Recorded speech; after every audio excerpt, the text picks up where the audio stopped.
And what I can see, what I can say is that, you know, in the fashion world, the fashion houses, they started to correct their behaviors in a quicker way in general.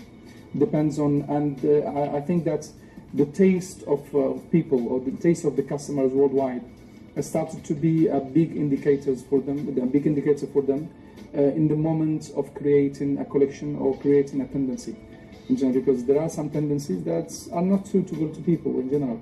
You know, for example, you sometimes you go for a masculine collection for women, which is going against the woman nature. I mean, which is definitely, it will, upon my point of view, it will fail. In but general. why is it then that we get to see so much of florals in men's collection nowadays? Yeah, exactly. But it is mixed with man colors, for example, and it has you know, I mean, when you see it, you can say that this is for men, even though, for example, it has, like, you know, flowers, printings, or even though, for example, the colors. I mean, nowadays men can afford to wear pink, or to wear, like, you know, electric yellow, etc., etc. And nobody will see him as strange, for example. You know what I mean? But, you know, everything has its own, you know, its own personality. You know, each item has something in its personality which can let people saying that this is for men or this is for women. But of course, I mean, when we go very far on this line. Of course, I mean, a man cannot afford, I mean, to wear something which is really, really feminine, and vice versa. Women also the same. So, of course, I mean, this kind of behaviors of fashion let us, you know, correcting our behaviors, you know, very quickly in case it happens. Because sometimes, you know, there is something called art, but there is something else called functionality. You know. When they are going against each other, of course, the functionality will lead the way. You know, but Dr. Yassine, sometimes you get to see that even men's fashion or for women's fashion could be inspired from one another. Like how we saw that jeggings were making so much of the waves in the female fashion world. Then came leggings, and they are getting so popular as well. How do you see it?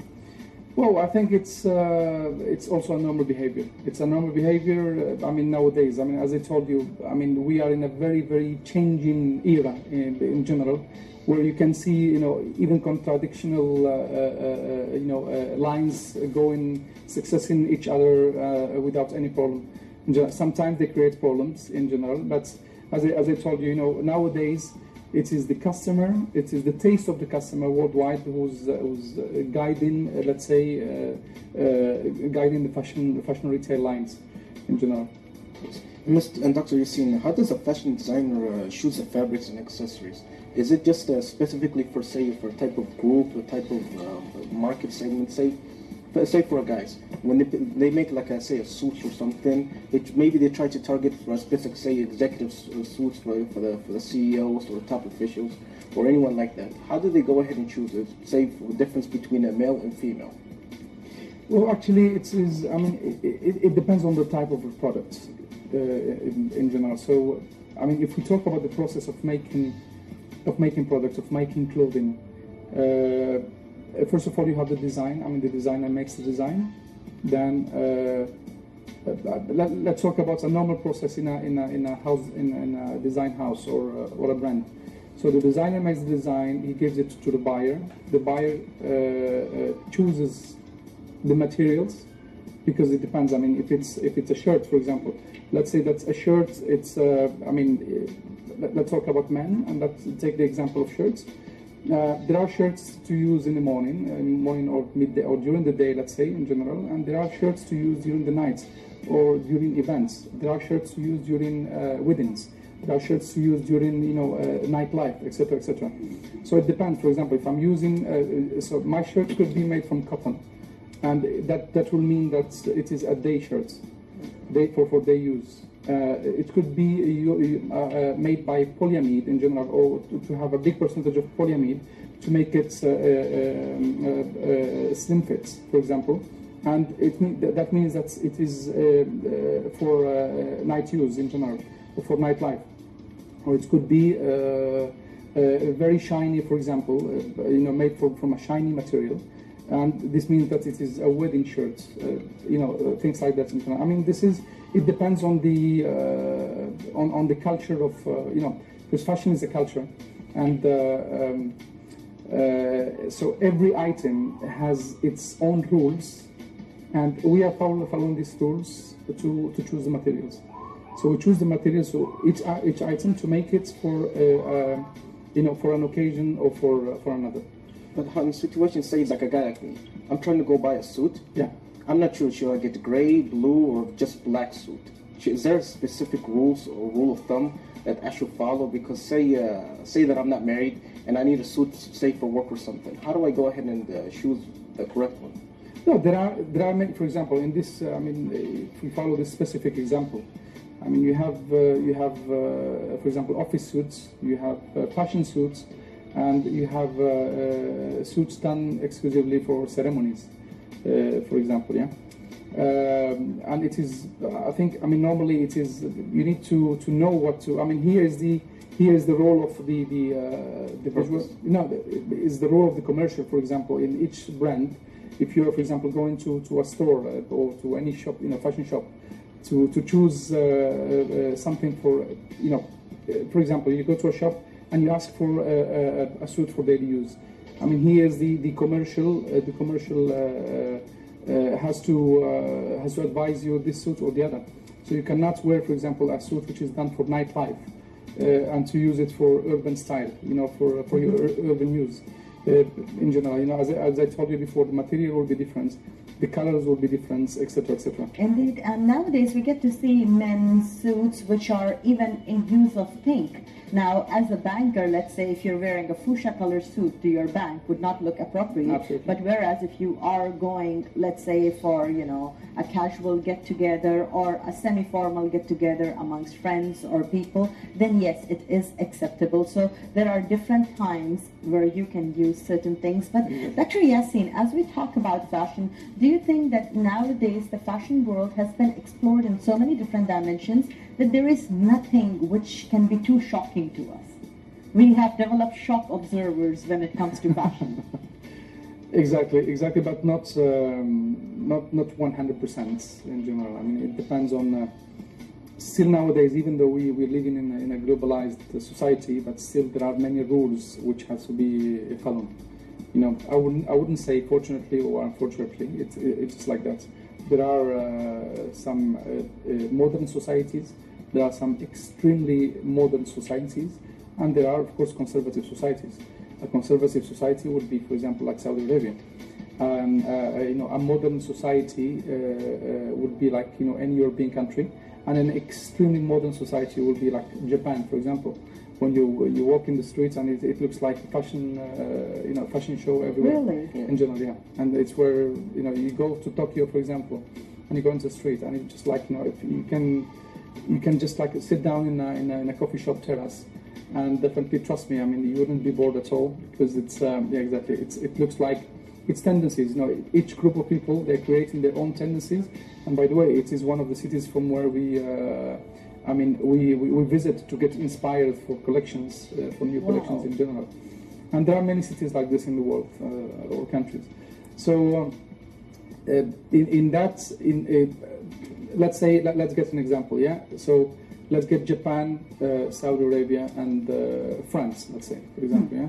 So in Japan, whatever you wear, nobody will watch you or will criticize you at all, because it's just normal. Everyone will see, because everyone used to do the same, If you go to France, for example, and you were in a fashion, and you are following fashion as it is, everyone will see you with good eyes, in general, as long as you are not extremist. Whatever you were wearing in Japan and in Tokyo, you come to Paris and you wear it, for example, and it's like people will be shocked, of course. Then if you come to Riyadh, let's say, a conservative society, then definitely you have to be aware of what to wear in general. If you want, I'm not talking, for example, here about the traditional, thobe and shmal, but I'm talking about the European way of dressing, the Western one. So you have to be also conservative. If you don't want to be seen like as strange, let's say, in the society, and to be accepted by the other. Indeed. Okay. Now, Dr. Yassine, how is it that you get to see your brand in the Middle East? We get to see there are lots of the different parts of the world where people are not really having such tremendous purchasing power, and lower price brands, which are offering them the latest from the world of fashion, are really, really popular. But in countries like in the part of Middle East that we are in, we know that money is a precious commodity like elsewhere in the world, but at the same time, people do not really have problems with liquidity. How it is that you see your brand in Middle East? Well, actually, I think in the Middle East person, I mean, let's say, can we talk about women especially? Because, I mean, of course, I mean, fashion has, you know, a very, you know, a very close relationship with women especially. Women, it's 90% of fashion, while men, you know, unfortunately, it's like a 10%, let's say, between brackets. I mean, that's, I mean, but because fashion is woman in general, because it's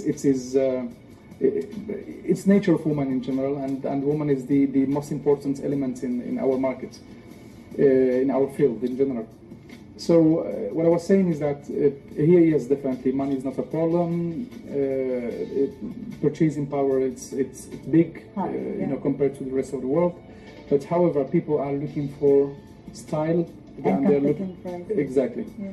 No, but especially about style in general. As I told you, you know, people nowadays, they prefer to go to a mid-range brand and to be changing their wardrobe, you know, twice a year, than to go to a high-end brand and to stuck into a fashion, you know, from a certain year. You know, because as I told you, and I repeat again, I mean, when you spend a big amount of money on an item, it is, for you, it's like, how come you will be using it for a few months and then to get stuck in your wardrobe? Absolutely. You know? So then, you know, it's good. I think it's intelligence. I mean, from everyone. I mean, to even though I mean, we're talking about the extremely highest society and extremely rich people and multimillionaires and billionaires. For example, they are our customers. They are customers of mid-range brands because they want to be fashionable and they want to be changing their wardrobes, you know, continuously. And so then, only by then, they could be seen as fashionable people or fashionistas, or they will get the respect of the society, etc., etc.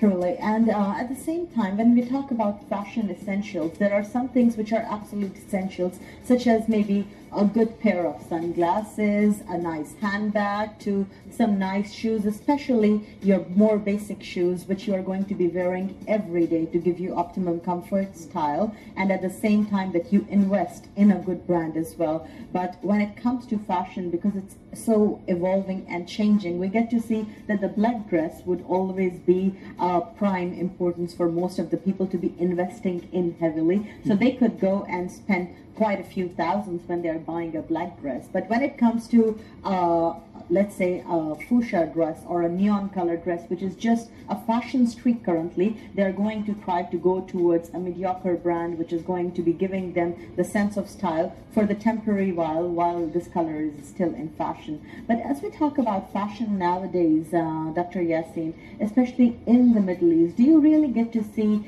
that there is an urge for people to be following international trends? Yeah, definitely. I mean, here, I mean, I can tell you something. I mean, you go to malls to shopping malls in the Middle East, and you'll find brands, and the mix of brands that you will find, you cannot find it in Europe. You cannot find it in America. You cannot find it in many parts of the world, in general. Because here, I mean, people are really thirsty about fashion. Yeah. And as I told you, I mean, one of the reasons is the big power, purchasing power, the strong purchasing power in the Middle East. So then, I mean, when you go to a shopping center, shopping mall, you will find the main European brands, you will find the main American brands, you will find the main Asian brands, etc. The British brands, yeah. All under the same roof. While, for example, when you go to Europe, you will find especially European brands. When you go to United States, you will find American brands especially, and maybe a 10% or 5% of European brands. But here you got a big mix coming from worldwide, and really people are getting shocked when they're coming from the Western world, when they're coming from Europe or from America, and they're visiting our shopping malls. Yeah, because the huge quantity of of brands we have in each mall is just impressive. And as I told you, following all, and it doesn't matter if it's American, Asian, they see brands which they never seen in their lives. For example, there are brands coming from Malaysia, from Japan, from China, even from India, which they can find only in these countries and in the Middle East. Truly. Yeah. And Dr. Yassine, nowadays, as we are about to reach to a conclusion to our discussion for today, what I would like to ask you is, nowadays we get to see a lot of fusion between East and West as well when it comes to blending the fashion trends. How do you see this fusion and mixture? Well, I think that it is fantastic. I mean, every time, and I'll tell you something, every time we have a fusion in our collections, the collections goes like we sell them like crazy, like hotcakes. Absolutely, absolutely, because it's people, they like innovation and they like new things in general, and it is good that some global brands are using the some taste or some lines coming from a certain culture, and they make it international. For example, Japanese might be very happy because in the last years, for example, from 2007-8, I mean, we started commercializing we call kimono, for example. The kimono is Japanese, 100% Japanese, but nowadays it is very known worldwide, and you can and it is like it had a big acceptance everywhere, from Australia to America.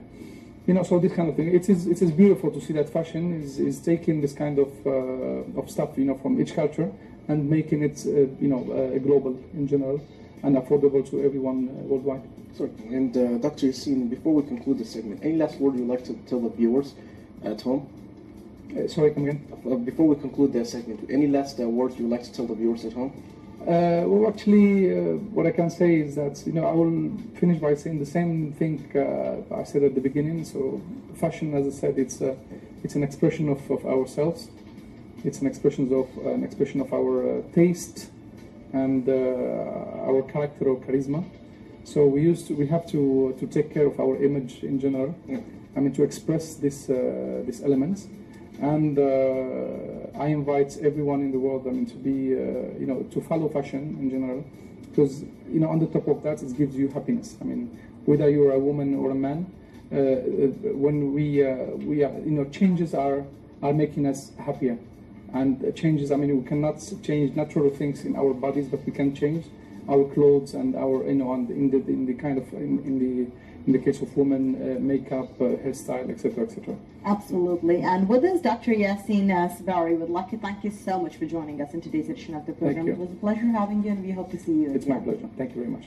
And also here we get to see that fashion is an overall expression of yourself, and at the same time, it is so often said and heard as well, look good and feel even better. So, well, it is all about feeling the vibrancy, feeling the life in you, and a self-expression is just a way of feeling alive. So make sure when you look into the mirror, there is a happier version of you looking back and smiling at you. Stay tuned, we'll be back after this.